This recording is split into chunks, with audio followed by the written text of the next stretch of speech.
Assalamualaikum warahmatullahi wabarakatuh. Perkenalkan nama saya Dwi Susianti dengan NIM 080113823289 akan menjelaskan materi geometri, yaitu transformasi geometri bagian translasi.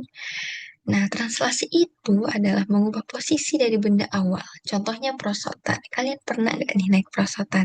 Dan jika dilihat dari prosotan tersebut, kita hanya mengubah posisi awalnya, yaitu dari posisi awal dari puncak prosotannya ini menuju posisi akhir dari prosotannya tersebut. Nah, atau dalam koordinat itu bisa dibentuk seperti ini. Nah, jadi kita misalkan posisi awal di titik A-nya itu, kemudian untuk posisi akhirnya itu kita misalkan di titik B. Berarti saat naik prosotan, ini kita akan mengubah posisi kita itu dari titik A menuju titik B. Nah, jika dilihat dari posisi titik A-nya ini dalam koordinat kartesius, yaitu di X sama dengan 2 dan di Y sama dengan 4, sehingga didapatkan 2,4. Dan posisi di titik B-nya yaitu X-nya 5 dan di Y-nya yaitu 1, sehingga didapatkan 5,1.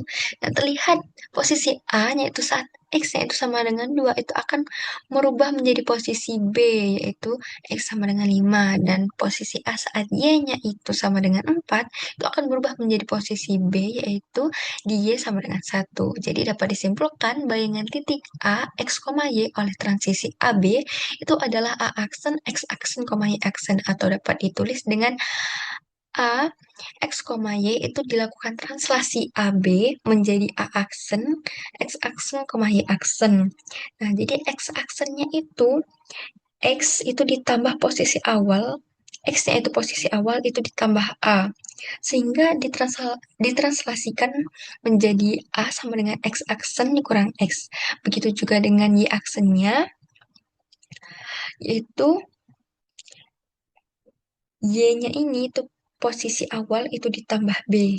Sehingga translasinya yaitu B sama dengan Y aksen dikurang Y.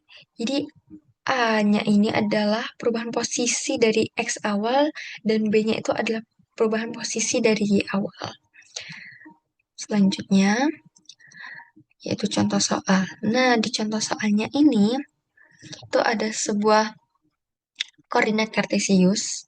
Jadi itu ditanya translasi yang dilakukan pada titik A-nya ini adalah, nah, jadi di sini di titik A-nya ini di X-nya itu 1, di Y-nya itu 3 sehingga didapatkan A-nya itu 1,3. Nah, untuk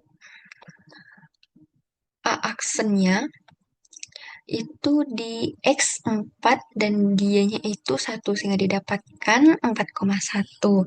Nah, jadi translasi X-nya ini translasinya itu digeser ke kanan sebanyak 3 kali.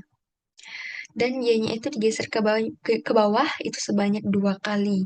Nah, jadi dapat ditulis translasi yang dilakukan itu digeser ke kanan sebanyak 3 kali dan Y itu digeser ke bawah sebanyak 2 kali. Nah, jadi kita bisa tulis di sini untuk T-nya itu digeser sebanyak 3 kali, 3, dan Y-nya itu digeser ke bawah sebanyak 2 kali. Jadi, karena dia ke bawah, jadi dia menjadi min 2. Sehingga, untuk A, itu di 1,3 itu dilakukan translasi 3 min 2, itu menjadi A aksen, itu 1 ditambah 3, di koma, 3 yaitu dikurang 2. Sehingga A aksennya itu didapatkan 4,1. Sekian, terima kasih penjelasan dari saya. Mohon maaf bila ada kesalahan. Saya akhiri dengan wassalamualaikum warahmatullahi wabarakatuh.